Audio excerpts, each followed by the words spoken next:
Lámpara es tu palabra para mis pasos, luz en mi sendero. Lámpara es tu palabra para mis pasos, luz en mi sendero. El Evangelio según Mateo. En el primer video vimos cómo Mateo introdujo a Jesús como el Mesías del linaje de David, como un nuevo maestro con autoridad como Moisés, y también como Emmanuel, que en hebreo significa Dios con nosotros. Después de que Jesús anunció y enseñó acerca del reino de Dios, y después de que Él llevó el reino a la vida diaria del pueblo de Israel, vimos que Jesús fue aceptado por muchos, pero rechazado por otros, especialmente por los líderes religiosos de Israel, los fariseos. Así que la gran pregunta es, ¿cómo terminará el conflicto entre Jesús y los líderes de Israel? La siguiente gran sección, de los capítulos 14 al 20, explora todas las diferentes expectativas que las personas tienen acerca del Mesías. Jesús sigue sanando personas enfermas y 2 veces ha provisto comida milagrosamente para esas multitudes en el desierto. Una formada por gente judía y otra por gente no judía. Y esta señal es muy similar a lo que Moisés hizo por Israel en el desierto. De manera que todas estas personas están muy emocionadas con Jesús. Ellos piensan que Él es el gran profeta y el Mesías, pero no así los líderes religiosos. Su perspectiva del Mesías está formada por pasajes como el Salmo 2 o Daniel capítulo 2, sobre un Mesías victorioso que va a liberar a Israel y derrotar a los opresores paganos. Y desde esa perspectiva, Jesús es un falso maestro. Él está haciendo declaraciones blasfemas acerca de sí mismo. Así que aquí encontramos historias acerca de su creciente oposición mientras preparan un plan para asesinarlo.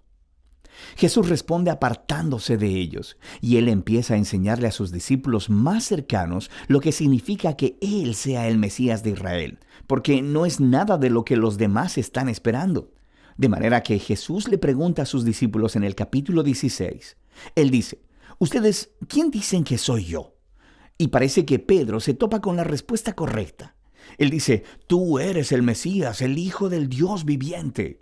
Pero luego queda claro que Pedro está pensando acerca de un rey que va a reinar victoriosamente a través del poder militar.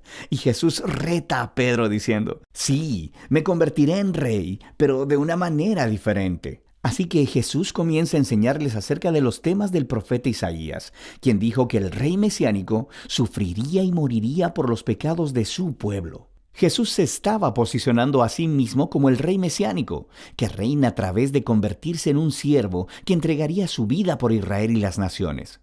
Y bueno, Pedro y los discípulos simplemente no lo entienden. Así que Jesús entra al cuarto bloque de enseñanza, seguido después por otra serie de enseñanzas. Y estas se tratan de la naturaleza del reino mesiánico de Jesús puesto de cabeza, el cual pone al revés todos nuestros sistemas de valores. Así que en la comunidad del rey siervo, ganas honor al servir a otros en lugar de vengarte, y perdonas y haces el bien a tus enemigos. Y en el reino de Jesús obtienes verdadera riqueza al entregar tu riqueza a los pobres. Para seguir al Mesías siervo, debes convertirte tú mismo en un siervo. En la siguiente sección vemos a los 2 reinos chocar, el reino de Jesús y el de los líderes de Israel. Jesús llega a Jerusalén por la Pascua montado en un burro, y las multitudes están adorándolo como el Mesías. Inmediatamente, Jesús marcha al atrio del templo y hace un gran alboroto que interrumpe los sacrificios diarios. Aquí, sus acciones hablan más fuerte que sus palabras. Como el rey de Israel, Jesús estaba ejerciendo su autoridad real sobre el templo, el lugar en el que Dios e Israel se encontraban. Y en la perspectiva de Jesús, el templo había sido puesto en juego por la hipocresía de los líderes de Israel. Así que aquí, Él está retando su autoridad, y naturalmente, ellos se ofenden profundamente. Ellos intentan atrapar a Jesús y humillarlo en un debate público, pero fracasan, por lo que al final determinan asesinarlo. Como respuesta, Jesús da su último bloque de enseñanza. Primero ofrece una apasionada crítica de los fariseos y su hipocresía, y luego, Él se lamenta sobre Jerusalén y su rechazo a Dios y a su reino. Luego Jesús se aparta con los discípulos y les empieza a decir lo que va a suceder. Él será ejecutado por esos líderes, pero al hacerlo, ellos cavarán su propia tumba, porque en lugar de aceptar el camino del reino pacífico de Jesús, ellos tomarán el camino de la rebelión contra Roma. y así Jerusalén y su templo serán destruidos. Pero Jesús dice que ese no es el final de la historia. Él será vindicado después de su muerte a través de su resurrección.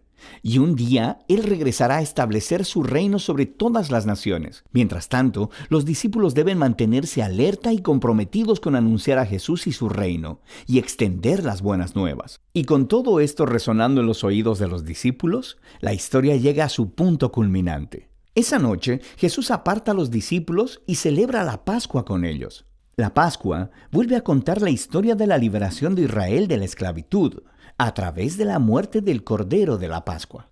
Y luego Jesús toma el pan y el vino de la cena como nuevos símbolos, mostrando que su muerte venidera sería un sacrificio que redimiría a su pueblo de la esclavitud al pecado y la maldad. Después de la cena, Jesús es arrestado y puesto en juicio delante del Sanedrín, el concilio de los líderes judíos. Y ellos rechazan su declaración de que es el Mesías, lo acusan de blasfemia contra Dios. Entonces Jesús es llevado delante de Pilato, el gobernador romano, quien piensa que Jesús es inocente, pero cede ante la presión de los líderes judíos y sentencia a Jesús a muerte por crucifixión. Así que Jesús es llevado por soldados romanos y crucificado. Ahora notarás en esta sección que, justo como Mateo hizo en los primeros capítulos, él aumenta el número de referencias al Antiguo Testamento. Él está tratando de mostrar que la muerte de Jesús no fue una tragedia o un fracaso. Más bien fue el sorprendente cumplimiento de todas las antiguas promesas proféticas. Jesús vino como el Mesías siervo del que Isaías hablaba. Él fue rechazado por su propio pueblo, pero en lugar de juzgarlos, Él es juzgado en su lugar, llevando las consecuencias de su pecado. Así que termina la escena de la crucifixión, y el cuerpo de Jesús es colocado en una tumba. Pero el libro termina con un giro sorprendente, el último capítulo. Los discípulos descubren la mañana del domingo que la tumba de Jesús está vacía.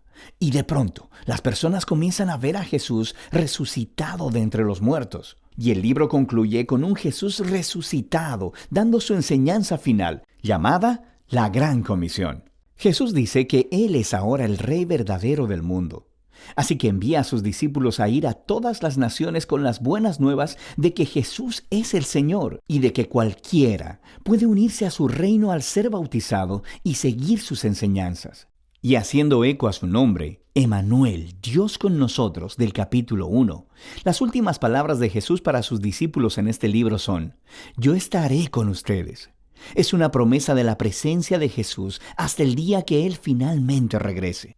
Y ese es el Evangelio según Mateo.